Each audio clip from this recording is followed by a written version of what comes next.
มาบางเขามาสวนกับมาเลาะเบิ่งต้นไม้เนาะมาอัปเดตต้นไม้ที่บ้าบางซื้อมาแน่แล้วกับบ้าบางขยายพันธุ์เองแน่เนาะมีต้นยานางมีเตาะกอไผ่เนาะกอไผ่กิมซุงหรือว่าไผ่สร้างม่นก็มีเนาะที่ได้อยู่ในสวนนี่แหละเนาะก็มีต้นมะพร้าวกับเขียวงามอยู่พี่ทุกคนไผมีความคิดเห็นจังไดก็สามารถแสดงความคิดเห็นได้ที่รับชมเบิ่งวิดีโอนี้แล้วเนาะสามารถบอกเบาบางได้เนาะแนะนำเบาบางว่าต้องเฮ็ดจังซี่ต้องปลูกจังซี่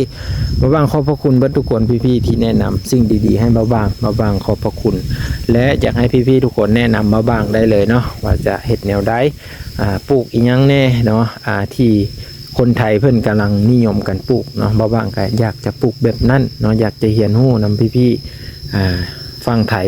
พ่อแม่พี่น้องเพื่อจะได้ให้ชีวิตเจริญก้าวหน้าคือประเทศไทยพ่อแม่พี่น้องเอ้ย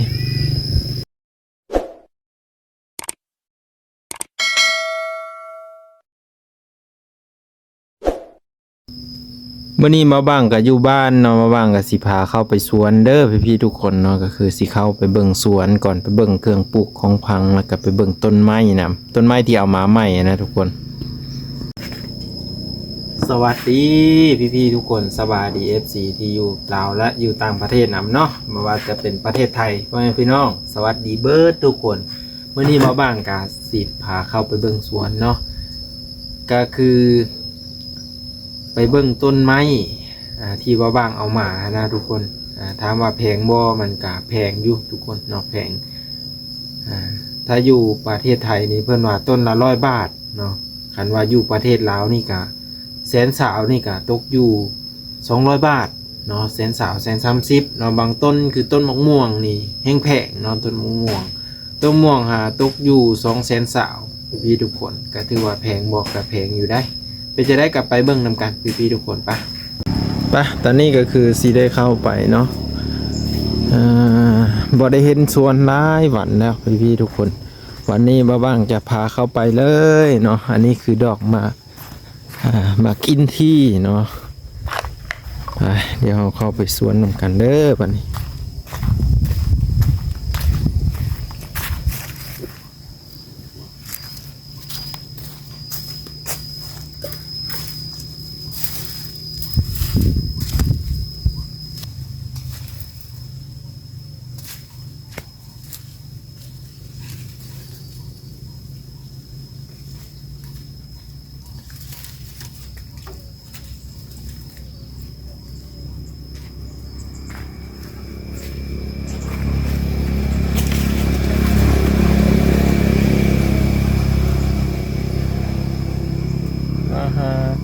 วางเห็ดสำเร็จแล้วเอายานางมาก้าพี่ทุกคนเป็นแล้วแต่ยอดเอายอดหนึ่งมันกาจะแตกยอดแตกอีกยังออกมาแหละทุกคนเนาะมาเดี๋ยวบ้างจะมาพามาเบิ่งเลยพี่ทุกคนว่ามีต้นอีกยังแน่เนาะเริ่มเนาะถ้าว่าเสียงใหม่ที่มันฟังบอซัดก็ขอโทษขออภัยพี่ทุกคนเนาะนี่ทุกคนต้นมะกรูดเนาะต้นหนึ่ง60,000 กีบทำอิฐมันสิมีอยู่3 ต้นในทุงยางละ1นะมาบางก็เลยมาแยกออกเห็นบอกมาบางแยกออกมันมีต้นน้อยต้นใหญ่พร้อมต้นเล็กต้นโตมาบางก็เลยแยกออกเนาะแยกออกกาไว้ตั้งหากเนาะหลังจากนั้นมาบางก็จะตัดเนาะตัดยอดมันให้มันแตกออกหลายๆนะพี่ทุกคนเห็นเขาเฮ็ดแล้วก็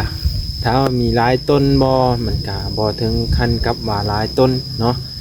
ที่เอาบ้างลงขึ้นไปกะคือว่าทันแหละเนาะคือว่าในคลิปก่อนก็คือ500 บาทเนาะซื้อลงทุนซื้อต้นไม้มาเลยนะทุกคนถ้าว่าบอได้ขาย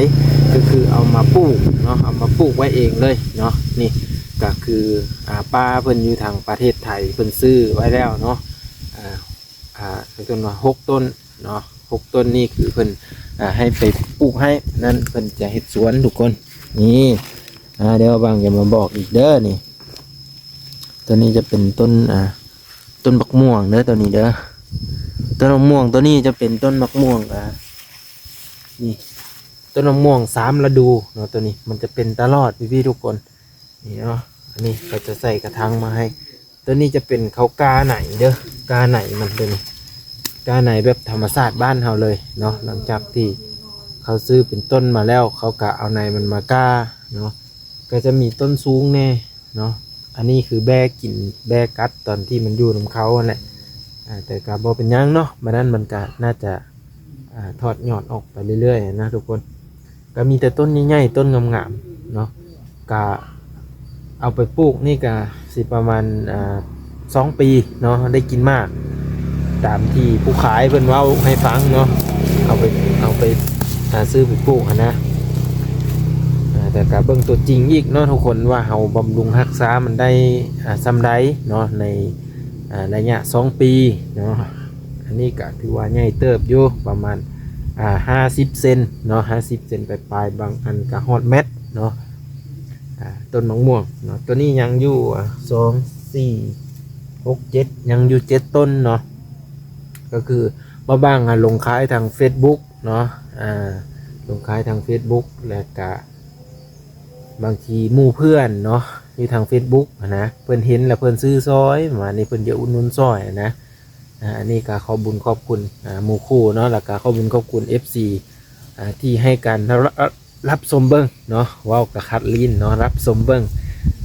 ว่าจะเป็นช่องทาง YouTube เนาะกับเบิ้งให้ประมาณ4 นาที5 นาทีขึ้นพ่อแม่พี่น้องเนาะขอบพระคุณหลายๆเด้อครับเด้ออันนี้คือต้นมะม่วงที่ว่าบ้างซื้อมาแล้วเนาะและก็ต้นมะม่วงตัวนั้นเนาะตัวสูงๆพุ่นแม่นปลาเพิ่นได้ซื้อแล้วตัวนั้นเนาะซื้อแล้วและบ้างอยากมาถามพี่ๆทุกคนอีกผู้ที่มีความรู้เนาะด้านการปลูกต้นไม้กินมากเนาะหรือว่าต้นไผ่ต้นอันนี้นะทุกคนนี่เดี๋ยวบางสิมาให้เบิ่งด้วยตัวนี้เด้อตัวนี้เนาะตัวนี้จะเป็นต้นไผ่บ้านค่อยนี่เขาเอิ้นว่าไผ่กิมซุงแม่นไผ่สร้างม่นเนาะไผ่สร้างม่นนี่คือบ้างหันได้ซื้อต่อเขามาเนาะต้นละ50,000 กีบเนาะ2 ต้นกับเป็น100,000แต่ว่ามันทอดยอดทอดยังออกมาแล้วก็น่าจะติดเนาะพี่น้องมาบังจะทำว่าถ้าว่าบ้างง่ายมาใส่อันนี้สิได้อยู่บ่เพราะว่าบ้างเอาลงคุ้มเดียวกันเนาะ2 ต้นเอาลงคุ้มเดียวกันกับแบบว่าเฮาสิมาให้หากมันเดินไปก่อนนะทุกคนแล้วจึงสิมาขยายใส่คุ้มหรือว่าบ้างสิเอาลงดินเลยบ่หรือว่าจังไดเนาะพี่ๆสามารถแนะนำบ้างได้เนาะเพราะว่าซื้อมาแพงพี่น้องซื้อมา50,000 กีบนะ50,000 กีบนี่บ้างหาเงินมือหนึ่งบ่ได้นะ50,000 กีบนี้ เนาะแล้วก็เลยบ้างอยากได้ต้นตัวนี้มา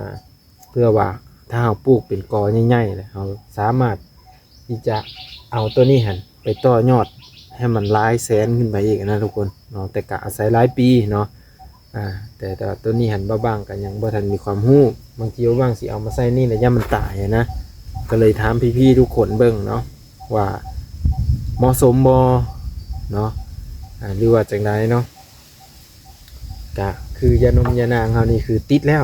ตัวนี้นะคิดว่ามันสิตายเลยนะเพราะว่าต้นใหญ่มันตายแล้วเป็นเครือเป็นยังตายหมดเลยระวังหดน้ำตลอด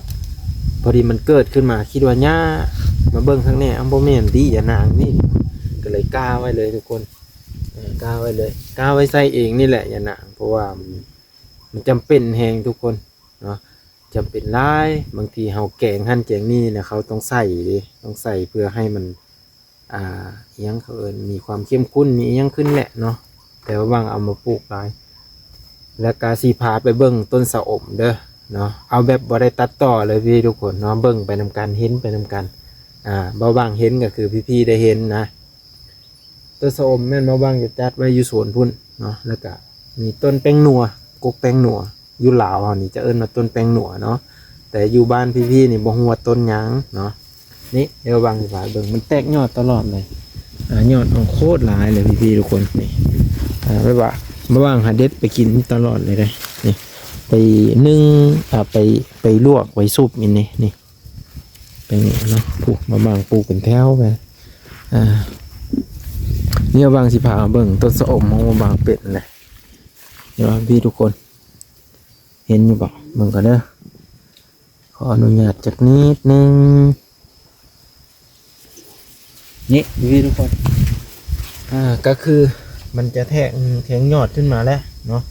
แทงยอดขึ้นมาบางอันน่ะนี่ต้นนี้เนาะแต่ว่าพี่ๆน่าจะพอเห็นมันอยู่สูงเนาะต้นหนึ่งนี่มาวางลกเบิ้งเมื่อวานนี้มาวางลกเบิ้งFC ฮู้บ่เป็นยังไงมันโป่งหากเนาะมาวางก็เลยเอาลงไปคือเก่าอีกโป่งหากยาวเติบประมาณ2ข้อมือนะแต่กะ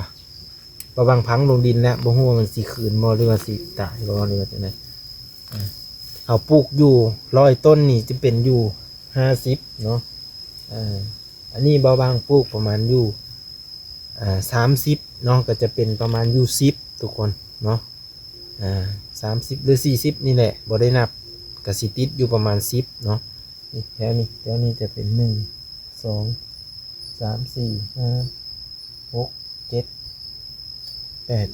9 10แถวนี้จะเป็นอยู่10เนาะคุ้มวันนี้ฮะจะเป็นอยู่10เดี๋ยวพี่ๆทุกคนไปเบิ่งตัวนั้นอีกนี่ตัวนี้เนาะตัวนี้จะเป็นบ่เกินบ่เกิน6 2 4 6 7 8 9 10 11อันเนาะแถวนี้จะเป็น11อันพี่ๆทุกคน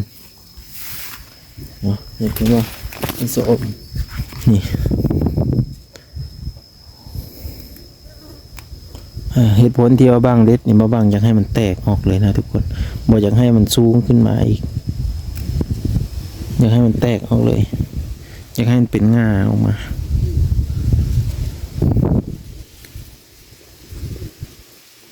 เนาะแต่ประมาณนี้เครื่องปลูกออกมาบ้างแล้วก็ตัวนี้เห็นบ่ติดเลยตัวนี้ตายเลยตัวนี้เนาะตัวนี้ก็บ่ได้หดน้ำ2มือเลยนี่ตัวนี้เนาะพี่เห็นอยู่บ่อันนี้คือใบสะอมเด้อนี่เด้อเด็ดทิ่มเลยจักถึกวิธีหรือว่าบ่ถึกแล้ว เนาะแต่ประมาณนี้เด้อเครื่องปลูกของเขาเด้อแล้วก็มีอันนี้อีกเห็นบ่ออกดอกมาแล้วนี่ออกดอกแล้วเห็นบ่ใกล้สิได้รับประทานมากมันแล้วเนาะทุกอันออกดอกหมดมื้อนั้นบ่บางลกหญ้าพี่ทุกคนเห็นบ่ลกหญ้าแล้วก็แปลนไประดับหนึ่งเนาะแต่ยังบ่ทันหมดตัวนี้ตายทุกคนน่าจะบ่มน้ำนี่เห็นบ่อยู่หากมันนะมันเน่าเลยเนาะมันเน่าเลยจะประมาณนี้พี่ๆทุกคนเนาะกะบ่เป็นหยังถือว่าเฮากะได้ประสบการณ์ไปเนาะทุกคนปีนี้ถือว่าหากมันนี่เน่าหลายทุกคนบ่ฮู้ว่าเกิดย้อนสาเหตุหยังปุ๋ยนี่ได้ใส่ตั้งแต่ทำอิฐเนาะแล้วก็แล้วเลยบ่ได้ใส่อีกเลยปุ๋ยนี่บ่ได้ใส่อีกเลยแล้วก็มีแต่ซีดกันแมลงเนาะแล้วก็ต้นไม้ใบหญ้าย่างประมาณนี้เลยเขียวงามบ่พี่ๆทุกคนเขียวงามบ่ตัวผักหยาวเนาะเตรียมตัวเลยเนาะเตรียมตัวเก็บกินเก็บขายได้เลยเนาะช่วงฤดูนี้ก็คือบ่ค่อยเห็นคนปลูกนะแถวบ้านนี่ก็มีอยู่เนาะมีอยู่2คนคือบ่บ้างแล้วก็กับครอบครัวอีกคนหนึ่งเนาะเพิ่นปลูกตัวนี้ขึ้นค้างสุดยอดเลยขึ้นค้างเยอะมากตัวนี้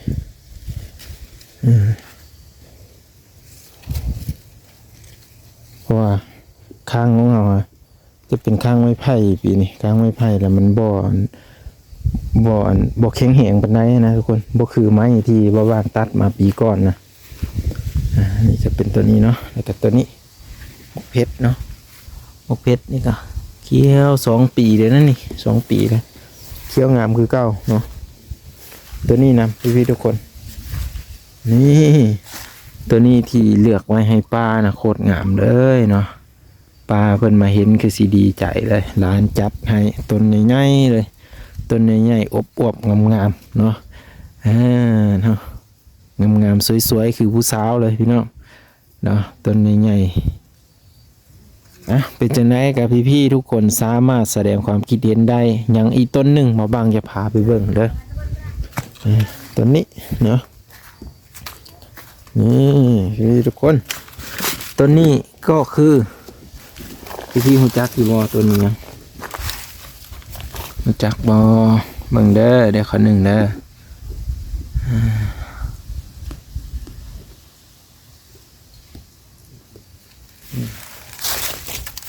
นนี้จะเป็นต้นมะขามเนาะทุกคนต้นมะขามนี่มันจะออกแล้วนี่เห็นไหมมันจะออกแล้วออกแบบว่าใบมันจะแทงยอดออกมาเรื่อยๆแล้วเนาะบางอันมาบางปลูกใส่โคตรร้ายเลยนี่เห็นป่ะมาบางใส่2 4 5ขุมเนาะก็หลังจากนั้น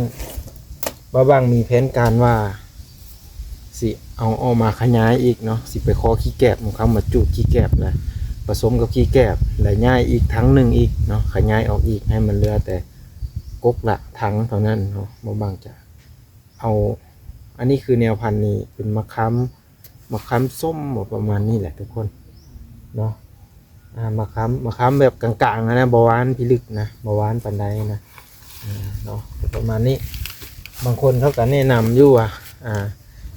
ให้ปลูกต้นมะขามหวานนะสันแต่ว่าปีนี้น่าจะพอทันเลยทุกคนเพราะว่าอันนี้หันไปคุดเอาเบี้ยมันได้คุดเอาเบี้ยมันนี่บอกนี่บางอันก็เน่าแล้วก็ถ้ามันเป็นมะขามส้มกับว่าเป็นยังเขาเอามาปลูกเองทุกคนตัวนี้เนาะบ่ได้ขายตัวนี้50 ต้นก็คือจะลงดินหมด50 ต้นแต่ว่าเพื่อเราจะหาเงินมาซื้อดินนี่ก็สมควรนี่ทุกคนอยากได้เป็นดินของตัวเองเนาะอยากได้เป็นดินของตัวเองนั่นแหละป้าบางจึงคิดอยู่2 จิต 2 ใจพี่น้องเลยจักสีเฮ็ดจังได๋อยากไปหาเงินอยู่ประเทศไทยก็บ่มีผู้ใดอยู่นำแม่เนาะป้าบางอยากได้ดินเป็นของตัวเองทุกคนบ่หลายก็ประมาณ50 เมตรหรือว่า100 เมตรคูณ100 เมตรเนาะแต่ก็สมควรอยู่ได้ดินซำนี้ก็ประมาณ30,000 40,000พุ่นนะเขาจะขายนะทุกคนสุดยอดหลายความแพงนี่เนาะแต่ก็อยากได้เป็นของตัวเองพี่ๆทุกคนแต่คันได้ก็ดีทุกคนคันบ่ได้ก็อย่ามันเนาะเป็นความตั้งใจของเรานะให้จะได้เฮาก็สิสู้ทนต่อไปเนาะก็คือบ่ว่างเว้าสู่ฟังอันนี้เนาะและต้นมะม่วงมะม่วงแอปเปิ้ลเนาะงัวกินเนาะงัวกินจนแบบมันมืดเลยแหละแล้วก็คิดอีต้นมันยันมันบ่ใหญ่ให้เฮาก็เลยขุดเอามาใส่กระถางอันนี้ไว้ก็ต้นไม้อยู่ในสวนนี่ก็เริ่มแบบเขียวงามขึ้นกว่าเก่าเนาะแล้วก็พักอีหยังเฮาบางอันพักก็ตายไปนำเนาะก็คือพักหอมน้อยบ่เกิดเลยแล้วก็ยังบ่ทันได้ซื้อมาปลูกเลยทุกคนเลยเนาะก็พักก็ยังคอยแบบขอกันได้เนาะขอแบบเฮายังเอามาปลูกเฮ็ดแนวเฮ็ดอีหยังนะยังสามารถเอามาปลูกได้อยู่เนาะแถวบ้านเฮานี่น่ะแต่ก็บางทีเขามาขอหัวข่าหัวตะไคร้นำเฮาก็ให้คือกันเนาะแบ่งเข้าไปปลูกทุกคนหรือว่ากอข่านี่ก็บ่บางว่าเยอะสุดแต่น่าอยู่ในสวนบ่บางเพราะบ่บางจัดเต็มเลยเนาะซื้อมาตอนนั้นปลูกได้แต่ 3-4 คุ้มเนาะหลังจาก2 ปีผ่านไปปีหนึ่งยังไม่ทันขยายปีที่2ขยายออกมาเต็มเลยแบบนี้เนาะแล้วก็ถ้าเป็นไปได้ก็สีขยายออกอีกทุกคนเลยเนาะขยายออกอีกแต่ก็ดินดอนมันก็แคบคือว่าอะไรพี่ๆทุกคนเนาะมันเป็นดินตั้งแต่อยู่ทางหน้าบ่อนปลูกนี่แหละอยู่ลุ่มพุ่นเนี่ยบนแถวคอกงัวให้มันจะเป็นหมอกหินถึงฤดูเดือน4 เดือน 5นี่มันตายเนาะมันบ่อยู่เลยตายเลยทุกคนเพราะว่าดินมันฮ้อนเด้เอาน้ำเฮามันก็บ่ถึงแน่เนาะเฮาก็อาศัยแต่น้ำสร้างบางทีน้ำสร้างเฮามันก็บ่เพียงพอในการใช้นะเนาะบ่บางกะว่าสู่พังประมาณนี้